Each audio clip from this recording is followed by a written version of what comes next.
it's like sitting at a slot machine in Vegas that every time you put $1 in, it's returning $3 to $7. What are you going to do? Are you going to get up from that seat? I wouldn't, right? I'm going to find out, how do I do more?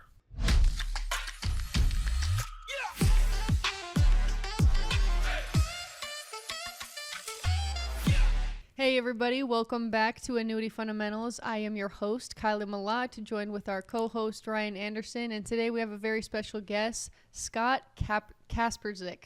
Did I get that right? Kasprzyk. You got it. You're good. I love it. So yeah, Scott has actually been in marketing for the past 23 years with Leading Response. He's been at a few others, but Leading Response is where he's at right now. And I know with Annuity Fundamentals, we get this question asked at us constantly. How do I get in front of more people? So if you're an agent and you're wondering, how do I get in front of more people? This is the episode to listen to. We're going to get into it. So thank you so much for joining us, Scott. We're excited to have you. Thank you for being here. Thank you. Appreciate it. Now, when we talk about getting in front of more people, that I don't think we quite did Scott and his company justice. Now, you're with Leading Response, formerly of Army 360 and a couple other companies that came together. But and I've known you for about 7-8 years now, and something that you told me that was just kind of dumbfounding to me. Not only do you guys do 1,000 to 2,000 seminars per month, not annually, monthly, so 12 to 24,000 annually, that you guys actually developed the dinner seminar, the thing that is the backbone for getting in front of people for financial and insurance worlds. That was your creation. Can you kind of rewind the tape and tell us how that came to be and how we got to where we are now today?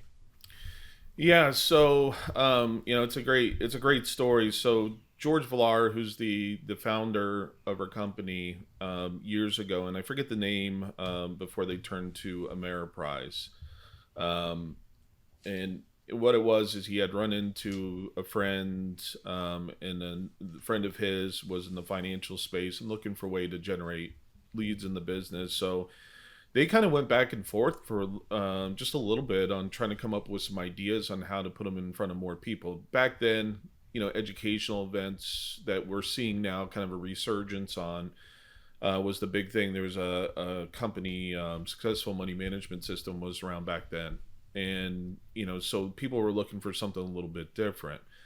And, George, and just kind of thinking through, because we're big on the kind of the psychology of the consumer and looking for ways to bring people in where they're kind of disarmed a little bit, because I think that's the biggest challenge when you look at these consumers. They're always afraid that you're going to try to sell them something right then and there, right? You think about the timeshare stuff, right? So what George came up with, and it was just, he's unbelievable as far as with just kind of watching, people out in public, how people interact with certain things. And he thought about these car tent sales, right? Now, how does that relate to the dinner events? Think about it as neutral turf, right? So what, you have these car dealerships that will take hundreds of cars and move them off site to a neutral location, put a tent up, put the balloons up, put the guy with the squiggly arms that flap around everywhere, right? Everybody loves those. That's going to be a Halloween costume one year for me. But, but you think about that, right? Why would a dealership move so many vehicles and set up a tent and do these things? Because they sell more cars in that one weekend that they probably do in, all of the weekends during the entire month at the dealership. And part of it is the consumer psychology that goes into it with, us as consumers go, hey, they're not at the dealership. They're not going to pull the same tactics. They're not going to do things that they can do at the dealership and, take advantage of us. But guys, when you think about it, they're doing the same thing. The only difference is it's underneath a tent with fold-out tables and laptops, right? They're still doing the same things. So it caused him to really kind of think about, setting the table. How do we do this in a way that's going to make people come in, and be comfortable in this room and listen to this advisor speak? And so, the thought of food on top of it too, people breaking bread together, makes everybody kind of warm, fuzzy, happy. But then also it's on this neutral turf where you can bring a larger group of people in. So I think the first campaign they did, The gentleman had a brother-in-law. His brother-in-law was actually a manager at, I think, a Olive Garden or Red Lobster. And so he said, "Hey, let me chat with the guy. Let me chat with him and see if I can get a room or some space." First one they did, I mean, it was over 200 people, right? Wow. 250 people, and I forgot how much George said that they ended up mailing, but that was kind of the birth of the concept, and then it exploded from there and it spread within the Ameriprise network at that time, and then started expanding outside of that. I mean, it was interesting. George, always tells us the stories of back in the heyday. It got to a point where every day he was on the phone so much that he took a cassette tape, recorded himself, and got cassette tapes made and would mail them out to people for his pitch, right? But if you think about it, again, the concept of it's bringing a group of people together on a neutral turf where they feel comfortable. Because you guys, when you think about it, are in a very personal business. People are working the entirety of their life to save this money to be able to enjoy it in the latter years of their life, right? Mhm. So, I think when you look at the picture of it, you can't, go into it and not think about the personal touch that needs to go into this. Remember, they're going to look you in the eyes. They're going to make a decision on, do I trust this person and do I like this person enough to move forward, right? So that's a big component in this process. We talk about too, the idea of having dinner afterwards, right? Presentation first, dinner after.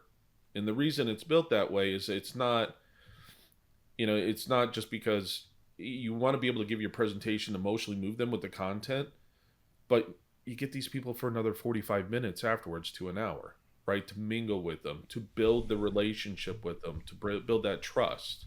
It's kind of like church, right? If you go to church, at the end of church, what does everybody do? Sprints out, maybe go to a social hall, have some coffee, or they're going to have brunch with friends, right? Or Mhm. with their family, right? The idea is to kind of keep them there to give you the ability to work the room a little bit more and build that relationship to bring them into your office to meet with you personally.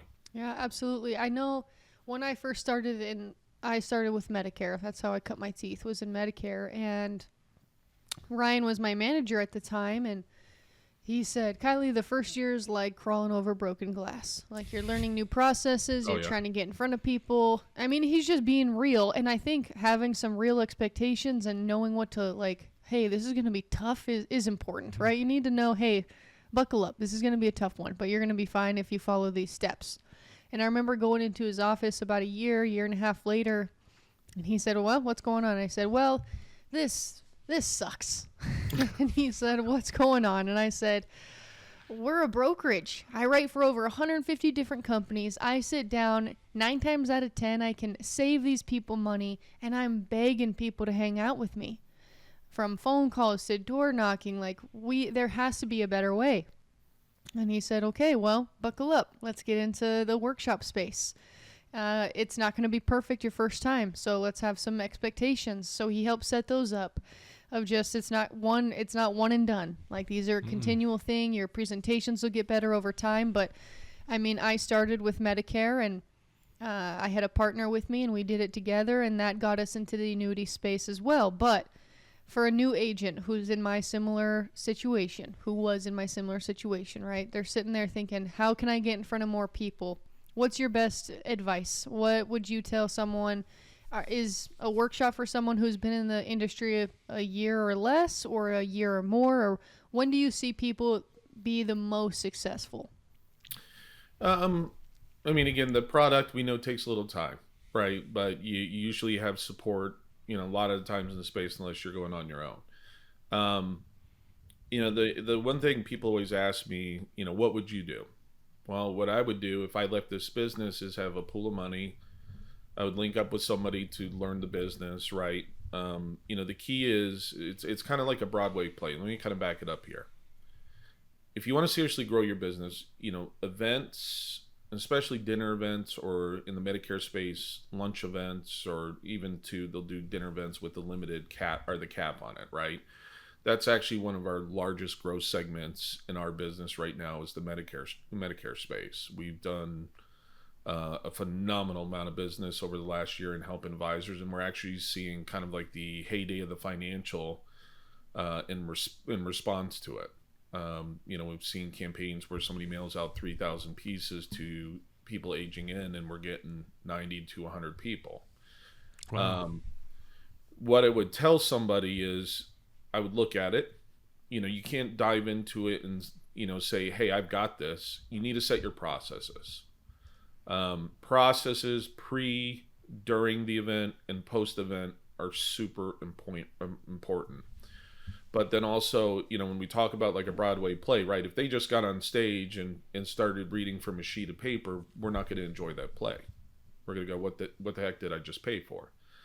I have a buddy that's does like musical theater, and he talked about he was on tour with once the musical for 2 years, and before they got on the road, they would lock in for 10 days. And what that means is for 10 days straight, they would be in there going through, music. They would go through where they're standing, their lines, and they were solely dedicated probably over 12 hours a day at the theater rehearsing everything. So it's the same thing with this approach is you have to dedicate yourself and you have to practice to the point where I tell people if your PowerPoint goes out and you're relying on it, you're in trouble, right? But if you know what you want to talk about cold, and that is just something that's going to assist and reinforce ideas and give visuals to people, then you've got it, right? So remember, this is your chance to build that rapport, that trust, and emotionally move people. But if you don't know your information cold, it's going to come off that way, right? I've seen a lot of bad presentations attending some of these things, and you'll be amazed. And I've seen some people do bad presentations and still get a lot of appointments. But it's not only that, though. It's how you ask for the appointments. It's how you set your appointments, your follow-up to appointments. We always say, after an event, save the people that set the appointments for the last calls you make. Call the people that didn't show first. Hey, understand things happen, things come up, we'd like to still sit down with you if you'd like, or attend a future event. Then you call the people that didn't set an appointment that attended the event and go, hey, listen, I see that you didn't necessarily set them, which is fine. Maybe you don't need help right now, but let me ask this question. What did you guys discuss in the car ride home? Did something come up as it pertains to your finances? Right? And maybe you can switch some people into an appointment and go, hey, listen, how about this? How about I schedule 15 minutes over the phone? You don't have to leave your house. Maybe there's, you and your husband can jump on a call and we can talk through and just make sure you're protected. Right? But to go back to what your question, if you're going to do events, you have your low-hanging fruit, people that will convert right away, and then you're going to build your database at the same time. So, keep that in mind that you have two things going on there. You have people that are going to close and become business, and then you're going to have people that you put in your database that you're going to nurture and convert into new business. We're actually building systems, or we've got partners that we've linked up with that we'll be integrating into our SVP platform that specialize in drip marketing, whether it's through Facebook, email, magazines, right? They do a great job on that, and we'll let them focus on that piece where we're focusing on putting the cheeks in the seats. But dedicate yourself to it, get your processes set, and once you commit to it, have a plan. If you have a plan and you're proactive with your marketing, like how much you want to do rather than being reactive to low lead flow, that's where your business is kind of spiking up and down, right? But if you have a plan and you stick to that plan, you're going to see that steady growth with the business, and then you're going to start adding people into the mix. They're going to support you, such as somebody that's focused on client delight, right? Somebody that's focused on paperwork, right? You start adding people in that, or you add junior reps in, right? That's going to help you expand your business even more. But having that plan and staying dedicated to it and practice, there's no looking back. I've seen it too many times. I think we saw the first $1 billion annuity office this past year. That's got like a mega group, right? First one I've seen. I remember when I first got in the business, 10 to 12 million was a top producer. so many questions. I've got a full page of notes here just from you're talking here. This is probably not something for a guy who's been in the or a gal who's been in the business for less than a year. They Yep. need to have a foundational piece to it. Yep. This is not a cheap way to go. Let's talk about that. When I remember we sat down with Kylie and when she talked about this, I think we had a $50,000 budget, which was a big budget. We spent it over 6 months, multiple events, with the expectation that the first 2-3 months were going to be learning, that we are paying for education. So part of the problem was that we were trying to do a lot of the stuff on our own. I actually forgot about you. I should have called you and saved myself tens of thousands of dollars. But when we go through and do this, so let me ask, we want people that are out there right now maybe doing the seminars, and I've got a problem where I can't get appointments. So 2 questions for you I'd like you to answer. Question number 1, what kind of a budget should I set in order to learn how to do this? I've got a 6-month window.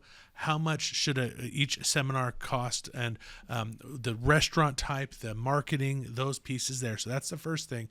The second one, and this is really stuff that we can get into, how much or how would you recommend I try to set the appointment? So at an educational event or a dinner event, what approach should I take to set the appointment? So how much to spend, how to set the appointment. So if you want to do it right, let's say we commit between meals and marketing around $7,000. Is that for a 1 or 2 night seminar?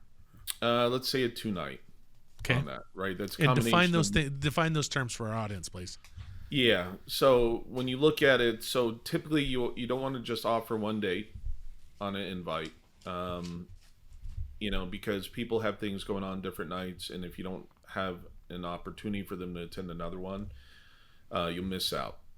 A lot of what we do, we still favor a lot of direct mail, and the reason for that is the show rates have shown to be higher with direct mail than what we've experienced. I mean, we both do both mail and digital. But what we see, the impact with direct mail and it has on consumers in the actual show rates. And I think part of it too is they connect with it.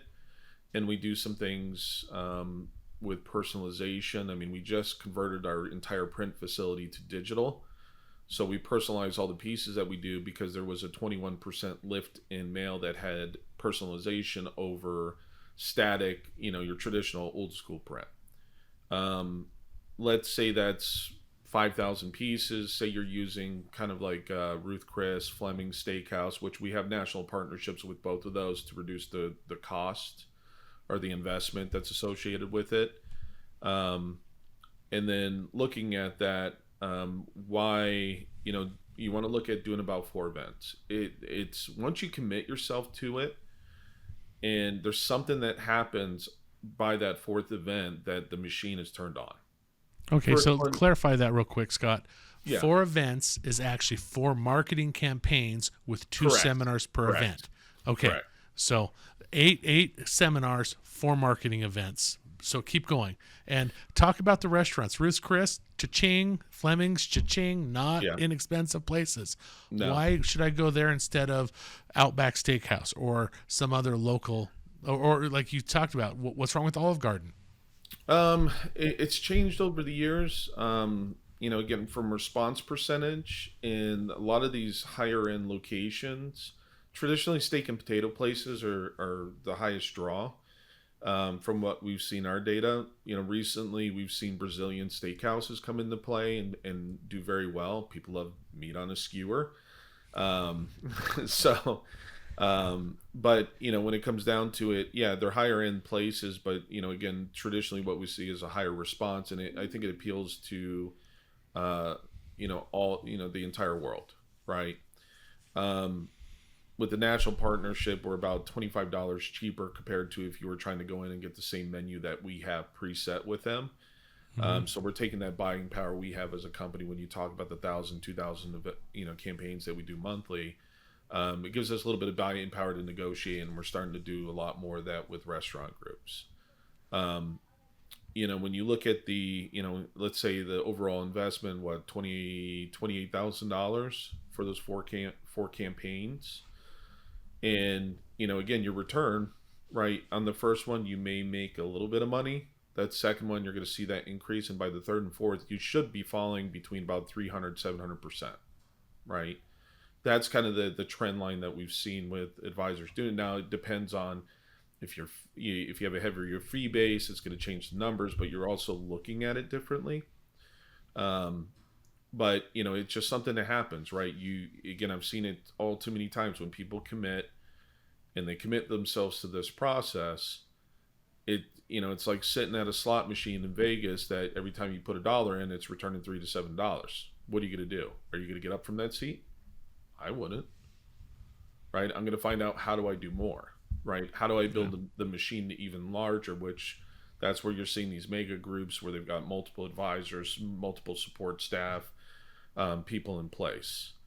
Now, as far as your second question, when you look at how do you ask for the appointment, everybody's a little different, and what works for them. But I'm a big believer, if you let somebody walk out of the room, you've lost that power. Yeah. Right? And the ask them for the appointment, to spend some time with you, I've heard different things. I've heard one advisor, he'll set it up and say, listen, we just want to sit down with you, give you a second opinion, make sure that everything you're doing is going to allow you to achieve your goals during retirement. In fact, how about this? Instead, I don't want you to bring anything else, but what I want you to do is I want you to write down create your bucket list. Right? Put all your bucket list items down on a piece of paper, bring that in, and let's sit down and have a conversation around how do we knock off all these things on your bucket list.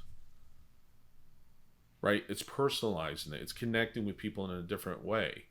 But, I've seen people pre-fill out cards with times and days on it and give it to people, or they put it on a board. But I think the key thing is it's much easier once somebody's committed. Mm-hmm. That if they do decide to back out, typically I would say, I think the number that we've seen is around 75% of appointments stick. Might be a tad bit higher than that, but at least going into it, right? If you know your numbers and it sticks at that 75%, I need to set this many, right? It's very easy to back into the numbers, but I'm a big believer, set it, but set the table throughout the presentation. When we get together, we can sit down and go over these things. Sometimes offering things such as a Social Security analysis, right? Hey, we do a Social Security analysis. If you're interested in having that done for yourself, make sure you get with Barbara or John before you leave tonight, and he'll go ahead and get some time scheduled for us to do that for you, right? But always try to set the appointment before you leave, right? Use that time, or your staff is going around visiting the tables with everybody and trying to go ahead and ask for some time and with them. Don't always wait on them. People have the sheets that they'll fill out, the evaluation sheet afterwards, put a couple times down on it.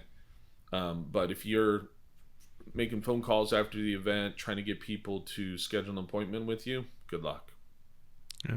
We actually had one agent that we worked with that she would take that little sheet that you had, the questionnaire, on the back side, she'd put her calendar up for the next month with open spots and say, write in, circle 3 of these times that work best for you, then I will call and confirm that with you. So that she got that commit. I thought that was brilliant. Yeah, and randomize it too. You don't want to put your entire calendar on there, because what if you have a bunch of open appointment slots, right? Yeah. Visually as a consumer, it's like, maybe ask me questions, but set specific times, randomize it. Maybe it's over the next 2 weeks versus the entire month, right? Always remember little things on how, you might look at something if you're going in there and you've got an attorney, right? So you need to sit down with the attorney to work on a will of trust, and their entire week's open and you have visibility to it, right? It's like if you try to go to my calendar, I've got power hours that I put in there just to block my calendar, sometimes to make me look busy. I'm running crazy right now, but you can do things like that to kind of make the perception a little bit different. Yeah. So Scott, you just talked in great detail, 28,000 for 4 different events, eight workshops total. So the 28,000 plus, that's just your ad buy, right? That's not including the meal. So Well, we're no, talking that's I figured on about 7,000 on the average. So it okay. includes the meal and the marketing piece of it. And those are for retirement events, is that right? Correct. Correct. Okay, so what about for the MedSup, right? For the Medicare agent out there saying, okay, I want to get in front of more people and I'm going to use Medicare as my gateway to get into the annuity side. What Hmm. does that? Because I mean, 7,000. That's your ROI on Medicare. That's probably not the math. Doesn't math on that one very well. Let alone Yeah. 28,000 with 4 events. So you got to think, okay, I'm a newer agent. I've been in the business a handful of years. Let's start a Medicare campaign. Let's talk about that. What does that look like? If you look at like Medicare, a lot of times what we've seen is around the average. I would say is around 3,000 with the aging in. Sometimes it may be a little less on the quantity.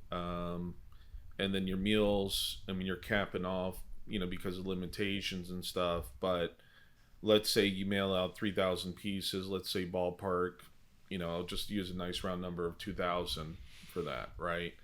And then your meal cost, maybe, if you had 60 people show up at, $15 a head, right? Then you're going to be, what's the math on that? Around 900? Am I right? 900. Yeah. 900, yeah. So maybe around 2,900, right? So it's going to vary. I mean, Yeah. with doing those, and then even too with the aging in, depending on the market you're in, it's going to be the ability to find people that are aging in at that point. AEP, much different story, right? Because we're going to Right. everybody. But, that's only a small portion of the year, where the aging in piece is definitely a big piece for us too, because we're highly active, but it's definitely sprint time right now with open enrollment going on. So if you look at that, let's say 3,000 rounded off, 4 events, you got about 12,000. What we typically find is the conversion rates hold a little bit higher on the Medicare side. It's just like it's almost like fee-based business in a way, because you're trying to retain them, even though you're getting paid half the following Mhm. year. It's all about that retention on them, and again, it seems like retention typically holds a little bit higher with it. Um, but overall, again, the math makes a little more sense at that point, right? Okay, so let's go through this, because again, we want to make sure that we hit stuff for every agent out there and as many scenarios as we can. Mm-hmm. I'm in the business for over a year. I have 4 events. That's 8 seminars. I'm looking at an out the door cost of about $28,000. If by the seminars 3 and 4 of those, if we have that 300 to 700% ROI on that, we're looking at $21,000 to $45,000 for those second events. That pencils. If I want to do a Medicare event, again, $3,000 for the lunches and the events on that. If I get 8 new people signed up for that, that pencils out of 60 people. I should be able to do that. It goes from there. What about events at a library, a community center, non-meal events for either education, for, say, wills and trusts, say, Medicare, say, estate planning, long-term care? I'm sure you guys have got lots of different subjects out there. What is your opinion or your on those where I don't have the meal cost involved? Is there a difference in the amount of return? Should I increase my ad buy, decrease my ad buy? Should I even go that route? How do I set an appointment when everybody's running for the door? So what's your thoughts on that? Yeah, I mean, it's we've got a partnership with one group that does education. They're a 501c3, I think is what it is. So they're a nonprofit. And then we've got another platform that we offer, which is a 2-day course, which people are paying to attend. The school of thought on it is, the response number is definitely different than what we see on the dinner side. There are certain topics that tend to pull better. So Social Security, I think you could probably do Medicare events and get away with it, no problem. Same as Social Security, estate planning. When you try to do general retirement topics, definitely a lot tougher. We do see a difference in the response. If you try to do long-term care is one of those tricky ones. And I think what it is it's the morbidity of it. Nobody wants to admit that they're going to need 3 to 4 months of it in home care or nursing home care in their lifetime. It's kind of like final expense, same thing. I don't want to, spend money for my funeral, right? Yeah. It's just how we, as human beings, kind of react to certain things, right? But when you look at the educational events, it's a different type of consumer that I think shows up to that. That's why, a lot of what you hear from us now is diversifying what you do, even though the dinner events are still probably close to 90% of our business. Hmm. Um, but we definitely preach diversifying what you're doing because we do see a different type of clientele responding to the educational events, right? Different types going to one-on-one appointments, people that go to webinars. I mean, we still have clients that use webinars with us. And there's, I could tell you, like, for example, Seattle, Washington, we see actually webinars do really, really good up there. And part of that, think about the technology companies that are located up there.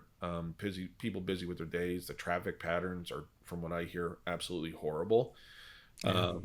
Yeah, so I mean, it's things like that. So things make sense to certain people, and they'll respond to things. It's like when I look at my dad. My dad's 76 now. I grew up. He's kind of him and my mom are my case study growing up in this business. And my dad's very private with his money. It took a lot for him to talk to me, somebody that works with financial professionals when he was retiring.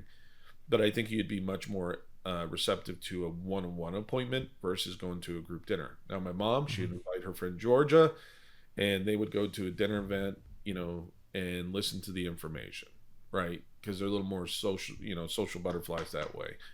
But I think when you look at the educational events, I do think they play a role. The conversions, a lot of times, if you're spending multiple nights with people on it, you're spending more time with them. You're building a relationship. So the conversion numbers, as far as to appointments, in that type of scenario, and then actually becoming clients, tends to trend a little bit higher.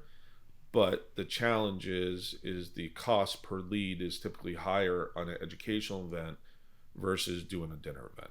Okay, so let me Interesting. ask you this next thing here. We're almost out of time here. What is included with my $7,000? I've got the dinner piece over here on the side. Mhm. I do an event. What do you guys do? Then from there, we'll let Kylie take it and wrap this up for us here. Okay. So first thing we do, right? We have a discovery call to fully understand your business. There's 20 marketing consultants within the company that specialize sometimes in certain things, or they wear multiple hats as far as the different industries that we deal with. Um, so they'll do discovery call and do basically a presentation to you on the solutions that they feel based on that initial conversation of fit. Once you're committed and you say, hey, okay, let's get this going, they're going to consult you on what locations work in your area. We have what we call like hyper local data. So we can tell you what restaurants over the past 6 months, year, 2 years, last 5 years that have worked well in your market. They'll help you build the data file for the mail campaign that makes sense based on the topic. Because if you're doing estate planning, you want to probably target net worth over investable assets. But if you're looking at a general retirement one, you're looking at investable assets.